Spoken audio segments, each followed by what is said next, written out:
I'm starting a new project here. It's a bald eagle, and as you can see, I've been working on this piece with a saw, and I've been cutting in various cuts and trying to get the shape smoothed out and ground out with the saw blade. I'm using this diamond saw, and I've got another piece going there as well. So, got a lot of projects in the studio at the moment, but this one is coming along fairly well. I've got sort of the perimeters of the outline of the eagle cut in there with the saw, and this is where the feathers are going to go on the top edge of the wing here. And in here is going to be the head, this top part here. So on the bottom side, we've dropped a series of cuts with the diamond saw here, and then broken them out with the chisel and hammer. So these are going to be the legs, and the head's going to be somewhere in here. Now, the interesting thing about this piece for me is that I've never worked with this piece of jade before. This is a new boulder to me. I've never had a sculpture made from it, so it's a little intimidating to me. I don't know, like every jade is unique. Every jade is got its own characteristics. It's jade, but sometimes it's a little more crumbly, a little harder, the color's off, or it can be chippy. There's all kinds of little characteristics that make it difficult and challenging to do very fine detail. And in this piece, that's what's going to happen. The feathers are going to be all detailed, and the head's going to have an open beak and that kind of thing. So I want to show you what I'm doing to overcome that challenge of not knowing what to do with the material or how the material is going to work. So what has happened here is this was a cut from the end of the wing.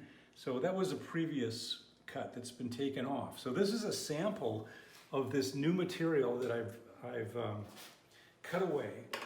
And so in order to know how it's going to work out, I've just spent, maybe the last hour or so grinding this shape away to make a small beak and a head of the proposed eagle. So this is just really a sample. It's not anything that I'm going to use in the future. I just want to know how the material will work. So I started with this large piece of jade. I cut it first with the saw, and then I used this grinder with the water and started shaping the outside of it. So what I was looking for was both the color and the consistency of the stone, to see whether or not this little piece will stay on. So what I need to know is, when I cut this beak free, will that point break away from the vibration of the tool or from anything that I'm going to be doing in the process of grinding it and shaping it? Will that little piece break away? Now, if it does, I have a seagull. What I need is a bald eagle, and a bald eagle has a hooked beak. So when I open this and make it completely free of the lower beak, then I'll know for sure that this particular type of jade will manage the detail I want to put into it. So my next step here is I've got it prepped, and my next step is to separate that beak to make sure that it's going to actually do what I want it to do. So I want to show you that. Come on into the other part of the studio and I'll demonstrate how I open it.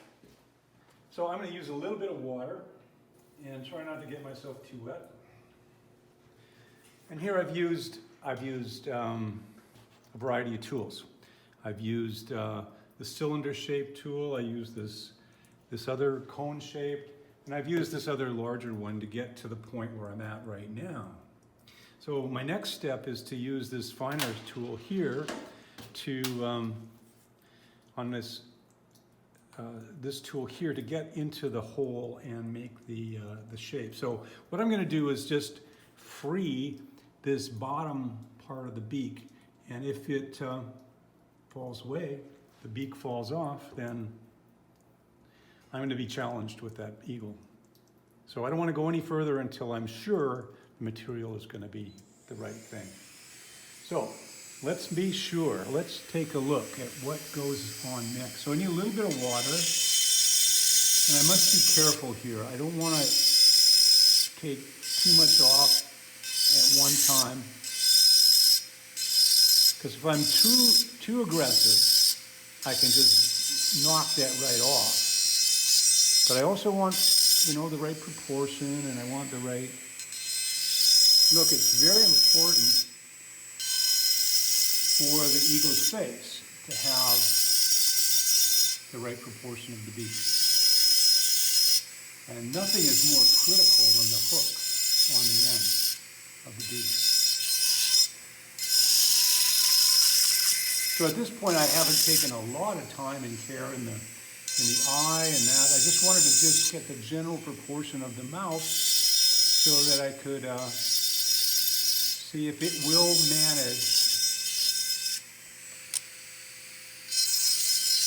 manage the cut.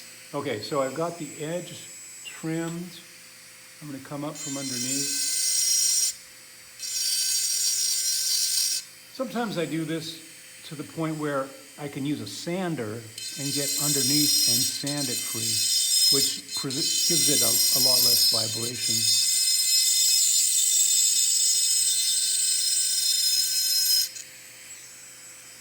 Okay, so let's look here at the light. You can see that there are no fractures or flaky material inside the light of the jade. So it's all looking really good. So let's go a little bit further. And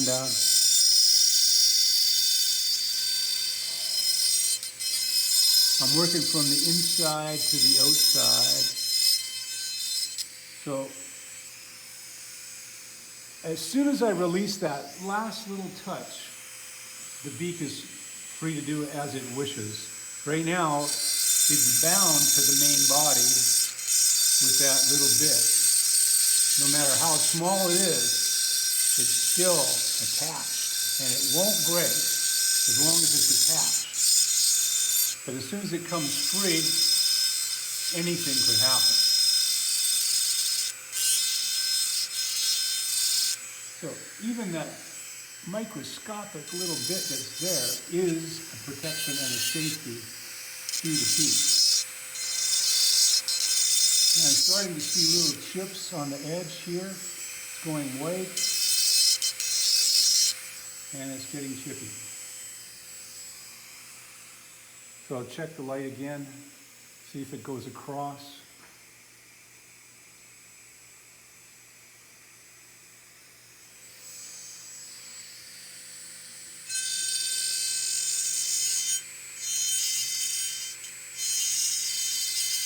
There's very little you can do to avoid vibration when you're working with jade.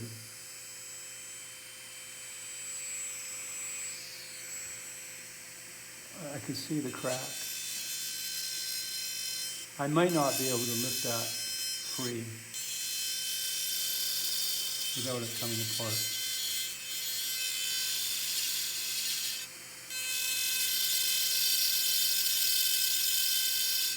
Okay, well there it is. It's free. And it does stay on.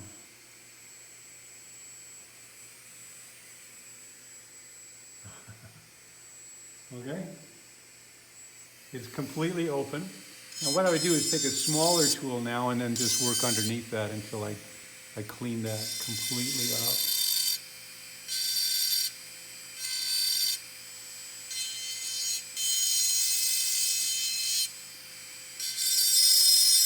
Okay, so now, what do I know by doing, what do I know by doing this? I know that the material is sound enough to do this kind of detail where it's free and it doesn't break away as I work it. It has a tendency to do that, but with care and attention, I can avoid the problem.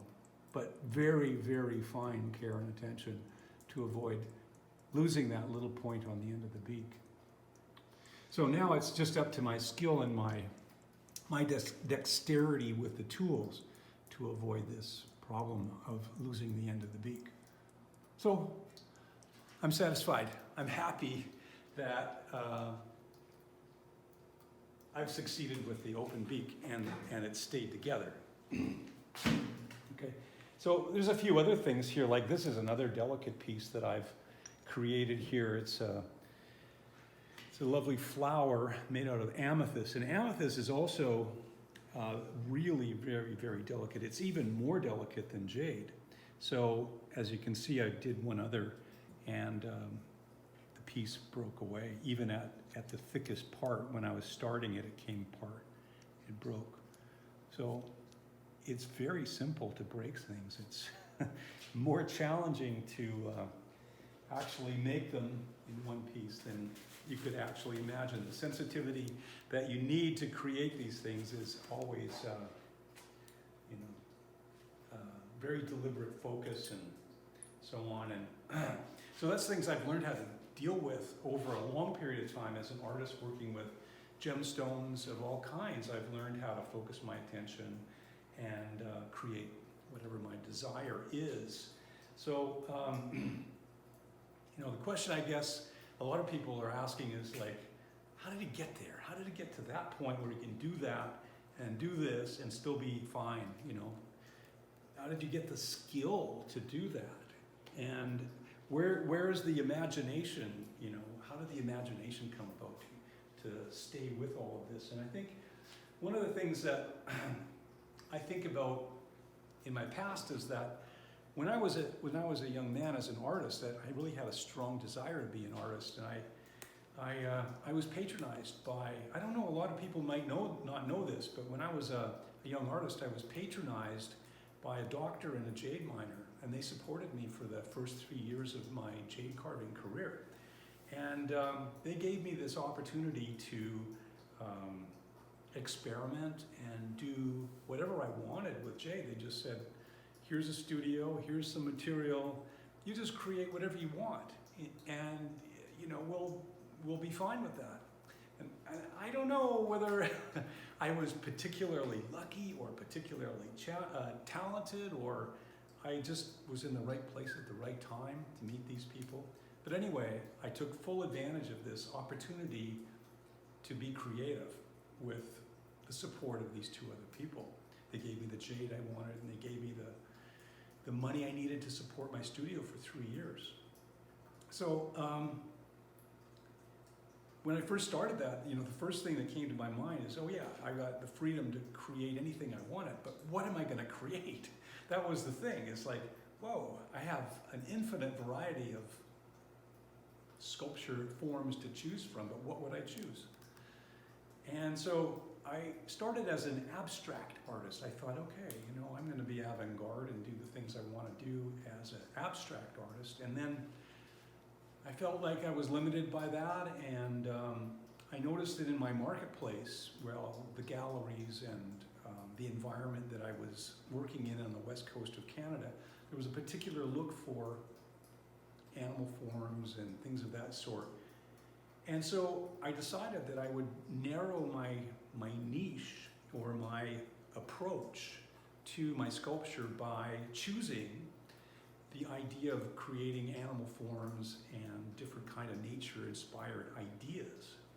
So I found when I did that, when I brought my attention to the idea of from infinite possibilities to a narrower niche of concepts, like animal forms, for instance, in jade, my niche got narrower and narrow as far as what I could make and what was possible to do. So believe it or not, this idea of narrowing the niche or narrowing your perspective, or my perspective at the time, was like a godsend, because from that point, I had incredibly creative ideas. And it seems like an oxymoron to say that. The narrower you look at your limits, the wider your potential creative aspect is. But it's the truth. The more focused you become on your desires, the the broader your perspective gets on your creative output. So I've been doing this for more than 35 years, and it's incredible how creative I feel with the medium I have. And jade has its limits, as you can see. There's very, very tight restraints on this kind of thing, but you need to have you have to have precise skill in order to do that, with familiarity, that sort of thing. There's limits that you can do, but you can push them, or you can expand on your creative and imaginative ideas by having limits. So you practice on your limits and practice on your limits, rather than having this wide variety of infinite possibilities. So I know I ran into a lot of apprehension, and I felt like my creative intention was blocked a lot of the time as a young artist because I had too many choices. But as soon as I started bringing my focus and attention to a narrower perspective, I got a lot broader creative input into my work. So that's what I wanted to share today, and stay tuned and stay creative, and I look forward to talking to you again next week. Bye for now.